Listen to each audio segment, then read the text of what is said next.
हाय, hello, नमस्कार. कसे आहात सर्व? आय होप तुम्ही मस्त आणि मजेत असाल.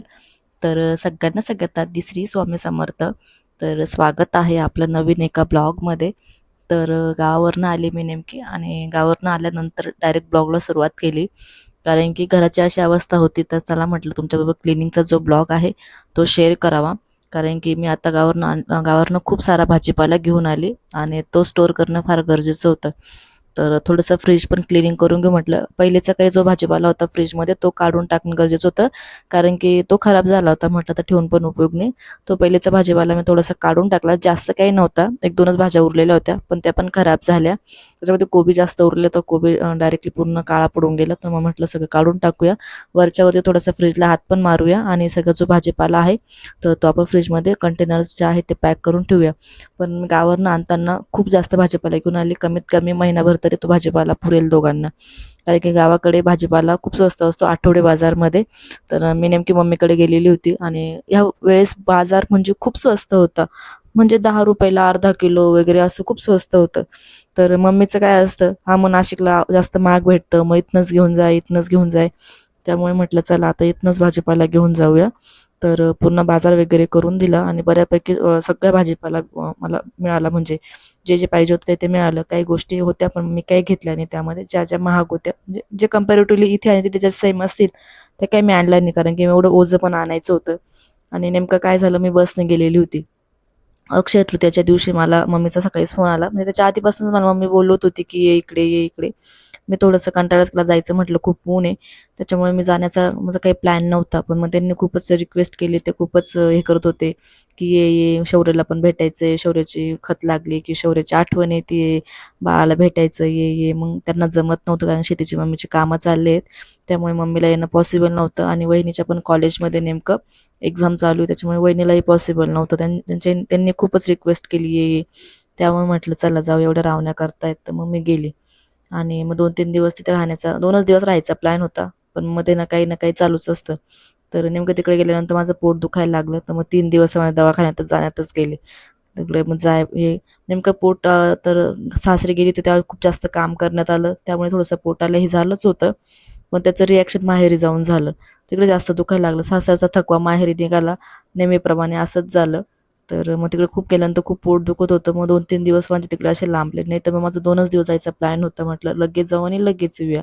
कारण की गावाकडे खूप जास्त उष्णता आहे आणि त्याच्यामुळे खूप जास्त चिडचिड होती शौर्याची. आणि उगाच म्हटलं त्यालाही त्रास आणि बाकीच्या त्याला त्रास झाला म्हणजे आपल्यासारख्यांनाही त्रास होतो, म्हणून थोडंसं इग्नोर करत होती. पण मग ह्यावेळेस त्याला लकीली ह्यावेळेस त्याला काहीच त्रास झाला नाही आणि मलाच त्रास झाला. आणि माझं पोट खूप दुखलं. त्याच्यामुळे मी 3 दिवस सारखे दवाखान्यामध्ये गेली. त्यामुळे मग 3 दिवस माझे लांबले. म्हटलं चला मग आमच्या गावामध्ये तिकडे म्हणजे माझ्या माहेरी बुधवारी बाजार भरतो आणि खूप मोठा बाजार भरतो. आमचं गाव म्हणजे खूप मोठं गाव आहे, त्यामुळे तिकडे खूप मोठा बाजार भरतो. ऑलमोस्ट जवळपास 10-12 खेडेवरचे लोक तिथे भाजीपाला घ्यायला येतात. तर मग खूप छान भाजीपाला आणि फ्रेश, सगळे शेतकरी असतात त्याच्यामुळे भाजीपाला पण खूप फ्रेश भेटतो. तर मम्मीचं नेहमीप्रमाणेच असतं. आणि माहेरी गेली तर अशी कुठलीच मुलगी नाही ती माहेरी गेली आणि रिकाम्या रिकाम्या हाताने तिच्या घरी परत जाते. आईची जात अशी असते की काही ना काहीतरी तिला द्यावंसच वाटतं. तर तसंच मम्मीचं नेहमीप्रमाणे भाजीपाला घेऊन जाय, भाजीपाला घेऊन जाय. तिकडे नाशिकला खूप महाग भेटतो. मग तिकडे पैसे लागतात, हे लागतात, ते लागतात, स्वस्त आहे. घेऊन जायची तकलीफ होते, पण घेऊन जाय, पैसे वाचता, या होतं, त्या होतं. चालूच असतं मम्मीचं. कारण की माझी मम्मी खूप अति जास्त जीव घालते माझ्यामध्ये आणि तिला असं वाटतं की नको हिचे पैसे खर्च व्हायला. आणि तिचा पॉइंट ऑफ व्ह्यू बघण्याचा खूप वेगळा आहे. तर मग सगळा भाजीपाला घेऊन आली. एवढा भाजीपाला मी बसने घेऊन आली. म्हणजे बसने नाही, इकडून जाताना मी बसने गेली होती. कारण की बसवाले खूप जास्त हे करतात, थांबत नाही स्टॉपला. उतरवण्यासाठी थोडी हेल्प नाही होत. तसं मी प्रायव्हेट गाडीने आली. म्हणजे ज्या आपली काळी पिवळी पट्ट्यावर चालतात त्याच्याने आली.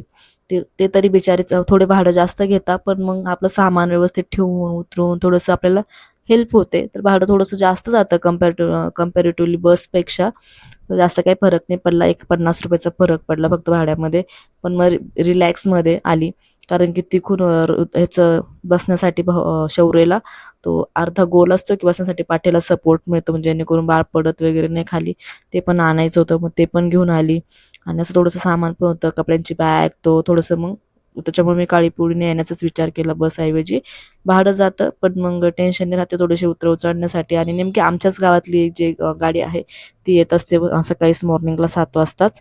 त्याच्यामुळे तो माझ्या भावाचा खूप जवळचा मित्र पण आहे, त्याच्यामुळे मग टेन्शनच नाही राहिलं. त्याच्यामुळे थोडंसं सामान जास्तच आणलं. मग लागणारे कांदे वगैरे पण घेऊन आले, म्हणजे थोडे दिवस तरी पण आता एक 15 तारखेनंतर चक्कर होणारच आहे तिकडं. तर मम्मीने जे काही कुरड्या पापड वगैरे जो असतो आपला उन्हाळी सार सामान जो असतो तो पण केलेलाच आहे. तर मी मग जेव्हा घरची गाडी जाईल म्हटलं तेव्हाच घेऊन या, पण आता भाजीपाला तर रोजची लागणारी गोष्ट आहे, त्यामुळे मग भाजीपाला आणला. तर आणि भाजीपाला आणल्यानंतर मग आता उन्हाळा पण सुरू आहे, तर तो भाजीपाला लगेच फ्रीजमध्ये ठेवणं खूप गरजेचं, नाही तर मग वरतीच सगळं सुकून जातो. तर पूर्ण फ्रीज क्लिनिंग करून घेतलं आणि पूर्ण भाजीपाला तो सेपरेट करून घेतला, प्रत्येक म्हणजे जे जे आणलेलं आहे ते.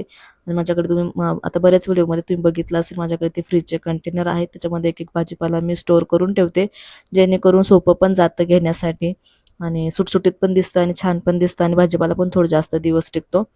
तर मग तो भाजीपाला आता पूर्ण फ्रीजमध्ये स्टोअर करून झालाय. आणि ही भाजीपाल्याची कंडी, जेव्हा माझ्याकडे फ्रीज नव्हतं, म्हणजे माझ्याकडे लग्न झाल्यानंतर एक 4-5 महिने फ्रीज नव्हतं, तर ही जेव्हा मी भाजीपाल्यासाठी कंडी घेतलेली होती, त्याच्यात मी आता लसूण, कांदे आणि बटाटे ह्या 3 गोष्टी ठेवत असते. त्याच्यात मी स्टोअर करून घेतलं.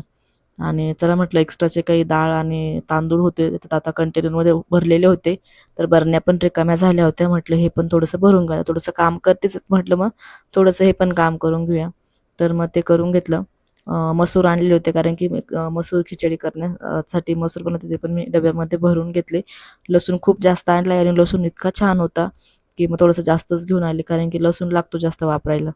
आणि मिस्टरांचं खूप चाललेलं असतं, तू चटणी बनवत नाही, त्यांना असं तोंडी लावायला चटण्या वगैरे लागतात जेवणामध्ये टिफिनला. तर मग मम्मीकडनंच बनवून आणले, शेंगदाण्याची चटणी बनवून आणली, तिळीची पण चटणी बनवून आणली, जेणेकरून पण आता असाही उन्हाळा आहे म्हटलं, पण तरी पण त्यांना थोडंसं लागतं पापडची चटणी सोबत करायला किंवा कैरी सोबत खायला वगैरे, म्हटलं चला करूया.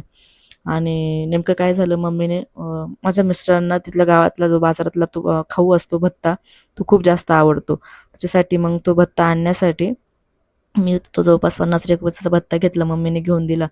पण नेमकं त्याचा पुडा जो आहे तो याच्यामध्ये म्हणजे सगळा भाजीपाला सगळं सामान होतं एका गोणीतच पॅक करून आणलं, जेणेकरून हँडल करायला सोपं जाईल, कारण की मला पॉसिबल नव्हतं ना एवढं सगळं उचलायचं, जो शौर्य पण होतं. पण नेमकं तो फुटला. तुम्ही आता पसारा बघू शकता, अक्षरशः सगळ्या घरात खाऊ खाऊ झाला. आता मग मम्मीने काही चिक्कू पण दिलेत आणि कांदे पण दिलेत. म्हटलं आता चिक्कू आणि कांदे थोडेसे वेगळे करून घ्या. चिक्कू आमचे घरचे आहेत. आमच्याकडे खूप चिक्कू होते आणि इतके चिक्कू नाही, इतके चिक्कू होते, अक्षरशः घरचे झाले खाऊन खाऊन हे झाले. आता शेवटचंच म्हणजे शेवटचं होते, आता एवढ्याच्या नंतर आता काही चिक्कू नाही, शेवटचे चिक्कू होते. तर मम्मीने दिले, त्याच्यात थोडेफार घेऊन जाय बा. तर ते आणले, मग ते पण थोडेसे बाजूला करून घेतले. आणि नेमके आता कांदे जे वगैरे आहेत ते गॅलरीमध्ये थोडेसे पसरून देते, थोडेसे ओलसर आहेत, नवीनच कांदे त्यामुळे. आणि सगळं साफसफाई जे आहे ते मी आता याच्यामध्ये करून घेते. तुम्ही बघू शकता घरामध्ये पूर्ण पसारा झाला. आता ह्याच्यामध्ये काही कपडे आणि काही बोराचं बसण्यासाठी त्याचं होतं ते आणलेलं आहे. आता चिकू असं झालं, कुठे ठेवू कुठे ठेवू, ठेवते कुठेतरी आता त्याला. आणि तरी पण मिस्टर होते घरामध्ये, पण आता काय माणसांची जात म्हणजे किती आवरणार ना, वरच्यावरच आवरतात, ते काही रेग्युलर बाईसारखं काम करत नाही. तर आता मी पूर्ण घर जे आहे झाडून वगैरे घेते, डीप क्लिनिंग नाही आहे, थोडंसं वरच्यावर हात मारून घेते. पूर्ण घर असं पण क्लीन करायचंच आहे. तर मम्मी मला बोलली की तू एकटी एवढं काही क्लीन करत बसू नको, कारण की शौर्य पण असतो, तो राहत नाही आणि सारखं तू करशील, तुला पण थकायला होईल. मग आम्ही येतो एक दिवस आणि मग तुला पूर्ण घर जे आहे ते क्लीन करून देतो. त्यांच्या भरोशावर क्लिनिंग पूर्ण थांबलेलं आहे, ते येतील पूर्ण घर क्लीन करतील आणि मग माझं घर क्लीन होईल, असं चाललंय. मग आता वरच्यावर जेवढं रेग्युलरचं आहे तेवढं तर आपल्याला करावंच लागतं. जेवढे कामं होतात पॉसिबल तेवढे मी कामं करण्याचा नक्कीच प्रयत्न करते. तर म्हटलं चला थोडंसं लाईटच्या आजूबाजूला थोडंसं जाळं आलेलं होतं, त्यालाही थोडंसं झाडू वगैरे मारून घेते. आणि पूर्ण घरातली जी घाण आहे आणि इतकी धूळ येते ना, तुम्हाला आता लास्ट टाईम मी बरेच ब्लॉगमध्ये सांगते की आमच्या कशा जरी बिल्डिंगचं काम चाललं आहे आणि आता उन्हाळा पण आहे ना, खूपच जास्त धूळ उठते, त्यांचं काम चालू राहतं, त्यांचं रोजचंच राहतं, सकाळी सकाळीच काम चालू राहतं, अगदी भिंतीला भिंत, त्याच्यामुळे खूप जास्त धूळ येते. आणि माझा फ्लॅट जो 3ऱ्या मजल्यावर असल्यामुळे ना वरती जास्त धूळ येते खालच्या कंपॅरिझन खालच्या याच्यापेक्षा. तर मग साफसफाई करणं तर गरजेचंच आहे. आणि घर जर क्लीन असेल, घर जर स्वच्छ असेल तर मन पण स्वच्छ असतं, आपल्याला पण हॅपीनेस वाटतो, म्हणजे आपण पण खुश असतो, हेल्दी वाटतं. आणि म्हणजे एक आपलं साफसफाई करणं चांगलंच असतं ना. त्यामुळे म्हटलं चला जेवढं शक्य आहे तेवढं करूया. तर सगळं आणलेलं सामान वगैरे जे आहे ते जागच्या जागी ठेवून दिलं आणि आता घराला झाडू वगैरे मारून घेते. तर कॉटवरच्या धुण्याचा पसारा पडला आहे, तर म्हटलं कॉटचा पसारा आवरला जाईल, जर शौर्य उठला तर हे खालचं काही काम करता येणार नाही, हे तरी वरच्यावरती थोडंफार करता येतं. त्याच्यामुळे पहिले म्हटलं झाडू वगैरे मारून घेऊया. तर खाऊचा जो पुडा आहे तो गोणीतच फुटून गेला, त्यामुळे सगळे मुरमुरे मुरमुरे होऊन गेले. त्यामुळे आता सगळं मी बारीक झाडून घेते. खूप जास्त धूळ येते, बारीक क्लिनिंग करून घेते आणि मग थोडंसं मॉप वगैरे जे आहे तो मारून घेते, म्हणजे घर स्वच्छ होऊन जाईल. कारण की आता शौर्य आहे ना खूप जास्त उलता पालथा होत असतो, म्हणजे आता तो हांबा पाडायचा प्रयत्न करतो आणि त्याच्यामध्ये आता कॉटवरती किंवा बाजेवरती किंवा खाटेवरती त्याला टाकता येत नाही, कारण की पडण्याची भीती वाटते. त्यामुळे मी खाली ना एक सतरंजी आतून आम्ही दोघं पण खालीच खेळत असतो. त्यामुळे मग आता खालचं घर आवरणं महत्त्वाचंच आहे. फरशीला मॉप वगैरे मारणं किंवा झाडू हे करणं गरजेचंच आहे, कारण की तो खूप जास्त आता म्हणजे असं खेळतो खाली, लांब लांब पळतो. त्यामुळे आम्ही खालीच खेळतो जास्त. आणि बाकी घराला मॉप आता घर झाडून झालं तर भांडे खूपच पडलेले होते. म्हटलं आता पहिले भांडे वगैरे जे आहेत ते घासून घेऊया. रॅकवरचे पण पूर्ण भांडे आणि खिडकीत पण खूप जास्त धूळ आलेली आहे. पण मग आता काय करणार, त्याच्यात नेमकं म्हणजे जेव्हा आपल्याला काही आपण कामाचं हे करतो त्यावेळेस काही ना काही वाढवा झालेलंच असतं. खालून बेसिंगचं पाईप लीक झालेलं आहे, सगळं पाणी पाणी होतंय. आता तिथे थोडंसं जुगाड करून हे केलेलं आहे, तिकडे अजून जिथे एक्स्ट्रा पाणी गळत आहे तिकडं मी बादली लावून दिलेली आहे. पण मग तरी शेवटी आता ते काम करावंच लागणार आहे. तर आता पहिले जे आहे ते भांडे वगैरे घसून घेते. भांडे घसून झाले की म्हणजे फरशीला फक्त मॉप मारायचं राहील. की शौर्य झोपलाय तोपर्यंत वरचे वरचे कामं होऊन जाईल. पण मग जे व्हायचं तेच झालं. मला असं वाटतं तो झोपेपर्यंत माझी सगळी कामं होऊन जातील वरच्यावरती, पण नाहीच झाले. तो उठून गेला आणि तो राहतच नव्हता खाली आणि फरशीला मॉप मारणं गरजेचंच होतं. तर त्याला आता वर कड्यावरती बसवून मस्त छान मॉप मारती. त्याला मजा वाटते ही काय करते असं ना.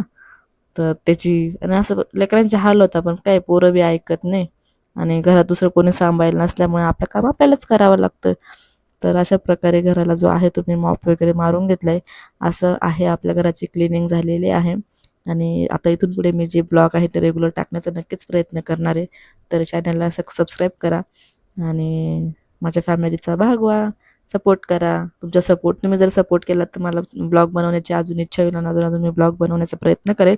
मी खूप ठरवते की रेग्युलर डेली बेसिसमध्ये एकतरी ब्लॉग शेअर केला पाहिजे किंवा एक शॉर्ट व्हिडिओ शेअर केला पाहिजे. पण काही ना काही मध्ये अडचणच येत असतात, त्यामुळे काही जमत नाही. हाय, आत्ताच तुमच्याबरोबर मी ब्लॉग शेअर केलाच आहे. तर आपण मी जस्ट गावावरून आली आणि गावावरून आली लगेच झाडू हातात घेतला, कारण की घरामध्ये इतकी सारी घाण होती आणि इतकं घर खराब झालेलं होतं. मी 8च दिवस गावाला गेली, सॉरी 8 पण नाही, नेमकी 5च दिवस गावाला गेली, तरी पण घर इतकं खराब झालं होतं आणि घरामध्ये इतकी घाण होती. तर आल्या आल्या मी डायरेक्ट कामालाच लटकले. पूर्ण घर जे आहे ते वरच्यावर क्लीन करून घेतलं. गावावरनं खूप सारा भाजीपाला पण घेऊन आली होती, तो पण स्टोअर करणं फार गरजेचं होतं, कारण की उन्हाळा आहे. लगेचच्या लगेच जर फ्रीजमध्ये ठेवलं तरच तो महिनाभर टिकेल, नाहीतर एवढा भाजीपाला माझा आणून पण उपयोग होणार नाही. कारण की मी भाजीपाला आणण्यासाठी खूप स्ट्रगल करून आली आहे, कारण की मी बसने गेलेली होती. माझ्यासोबत माझे मिस्टर नव्हते, त्यामुळे घरची गाडी नव्हती, त्यामुळे मी बसने गेले आणि एवढं सगळं सामान शौर्याला सोबत घेऊन आली. त्याच्यामुळे भाजीपाला काही कांदे वगैरे, बटाटे, चिकू वगैरे जे आहे ते मी सगळं गावावरनं घेऊन आली. एक महिनाभर पुढे इतका तरी भाजीपाला मी गावावरून आणला आणि तो फ्रीजमध्ये ठेवणं मला फार गरजेचं होतं. त्याच्यामुळे मी डायरेक्ट घरात आल्या आल्या डायरेक्ट ब्लॉगला सुरुवात करून दिली, कारण की घर इतकं खराब होतं आणि म्हटलं चला तुमच्याबरोबर पण शेअर करूया. आणि भाजीपाला पण आणला तर आपला आज ब्लॉग शूट झालाच पाहिजे. तर मी आज ब्लॉग शूट केला आणि घराची साफसफाई ती करून घेतली. भाजीपाला पण फ्रीजमध्ये स्टोअर करून नेलं, फ्रीजमध्ये स्टोअर केला. आणि एवढं सगळी साफसफाई झाल्यानंतर तुम्ही स्ट्रगल बघू शकता. त्याच्यात शौर्य पण राहत नव्हता. अक्षरशः फरशी पुसताना त्याला तुम्ही कड्यावरती घेऊन फरशीला थोडंसं वरच्यावरती मॉप मारून घेतलं, कारण की खूप जास्त धूळ होती. आणि आता छान मस्त मी आंघोळ वगैरे केली. तर आता छानपैकी मी चहा घेते. तर चला, आपला ब्लॉग आवडला असेल तर ब्लॉगला नक्की लाईक करा आणि कमेंटमध्ये नक्की सांगा तर माझं जे स्ट्रगल आहे त्याबद्दल. आणि आपल्या चॅनलला नक्की सबस्क्राईब करा आणि येणारे असेच नवनवीन व्हिडिओ तुम्ही बघत राहा आणि कमेंटमध्ये नक्की सांगा तुम्हाला ब्लॉग आवडत आहे की नाही आवडत आहे. कारण की ब्लॉग खूप रेग्युलर शूट करण्याचा प्रयत्न करते, पण मध्ये खूप जास्त अडचणी येतच असतं, काही ना काही चालूच आहे. त्यामुळे मी रेग्युलर व्हिडिओ माझे येत नाही आहे, पण मी 100% प्रयत्न करेन आपल्या चॅनलवरती रेग्युलर ब्लॉग बनवण्याचा. तर आपल्या चॅनलला नक्की सबस्क्राईब करा आणि येणारे असेच नवनवीन ब्लॉग तुम्ही बघत राहा. तर चला नेक्स्ट भेटू नेक्स्ट ब्लॉगमध्ये. तोपर्यंत काळजी घ्या. बाय.